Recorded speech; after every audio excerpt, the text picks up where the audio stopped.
Keyword research with ChatGPT. So ChatGPT is very helpful for coming up with phrases and keywords that we can use to help us create content that people are actually looking for, because that's the goal with content creation.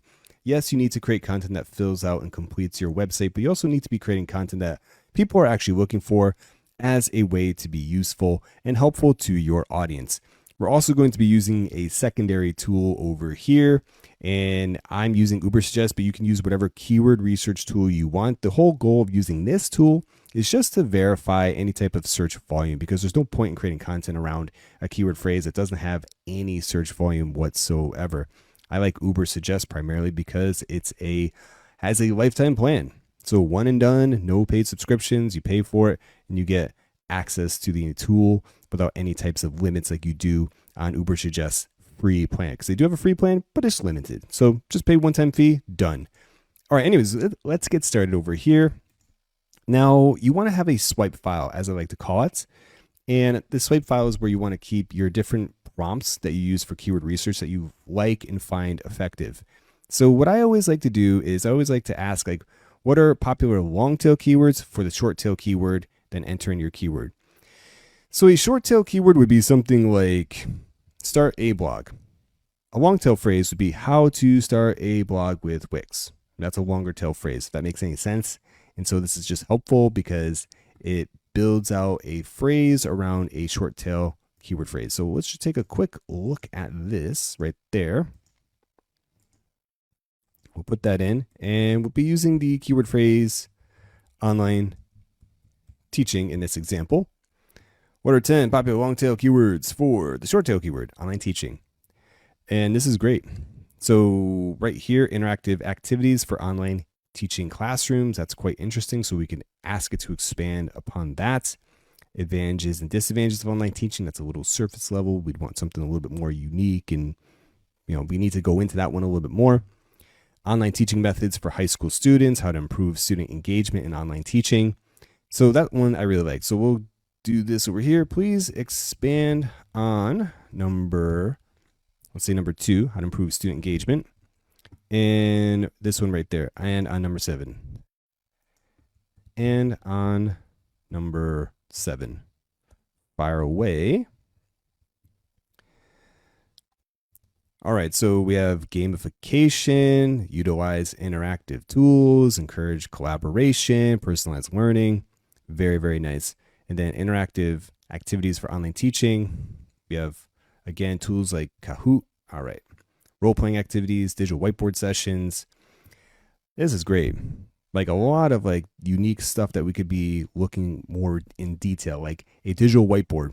So Jambo, Miro, Canva. So like right here, we have 2 kind of niche specific topics related to online teaching. Encourage students to create short videos and podcasts. Like, okay, how to create, that could be its own little tutorial that you can create as well. Incorporate 5-minute challenges, like the 10 best 5-minute challenge. Like that could be an interesting blog post as well. You get the idea. So this is like where we kind of want to start with. So I'm going to take this one right here. We have interactive tools. So we'll copy that. What are subtopics related to, and we'll say interactive tools for online teaching, and see what we come up with over here. All right, so we have presentation, collaboration, okay, enhancing student participation. We have virtual whiteboard design, collaboration in shared workspaces, math and science, okay, interactive tools for this over here, accessibility. Very good. All right, so are there any software or tools I need to know about for interactive tools for online teaching? Okay, and so here we go. So Notion, Trello, Google Docs, Edpuzzle, Create. All right, so we have this one right there. So this one I'm asking, like I want like kind of niche specific things like Edpuzzle. Like I've never heard of that. Create interactive video lessons and embed quizzes and annotations. So like anything with AI, you want to kind of take this keyword and put it in here.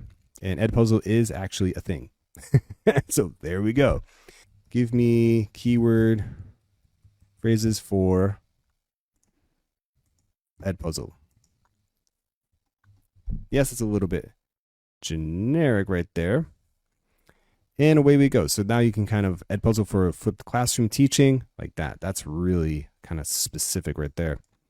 So take that, pop that in right there. How to flip your classroom with Edpuzzle. Okay, how to flip your classroom with Edpuzzle. All right. So that seems like that's something people are looking for. Let's take a quick look at that. Okay, so the search volume, it's not really there. So anyways, you kind of get the idea of like how you want to be using these different prompts. So right here in the middle, after I asked this prompt right there, what are subtopics related to interactive tools for online teaching? We got a bunch of helpful things: gamification, communication tools, assessment tools, collaboration tools. So you can kind of just dive into these in more detail with ChatGPT. So give me more gamification tools, gamification keywords, communication tools, assessment tools, presentation tools, and so forth. And we want to be finding like a keyword phrase that actually has like search volume to it. All right, so we have role-playing activities, collaborative, virtual scavenger hunts.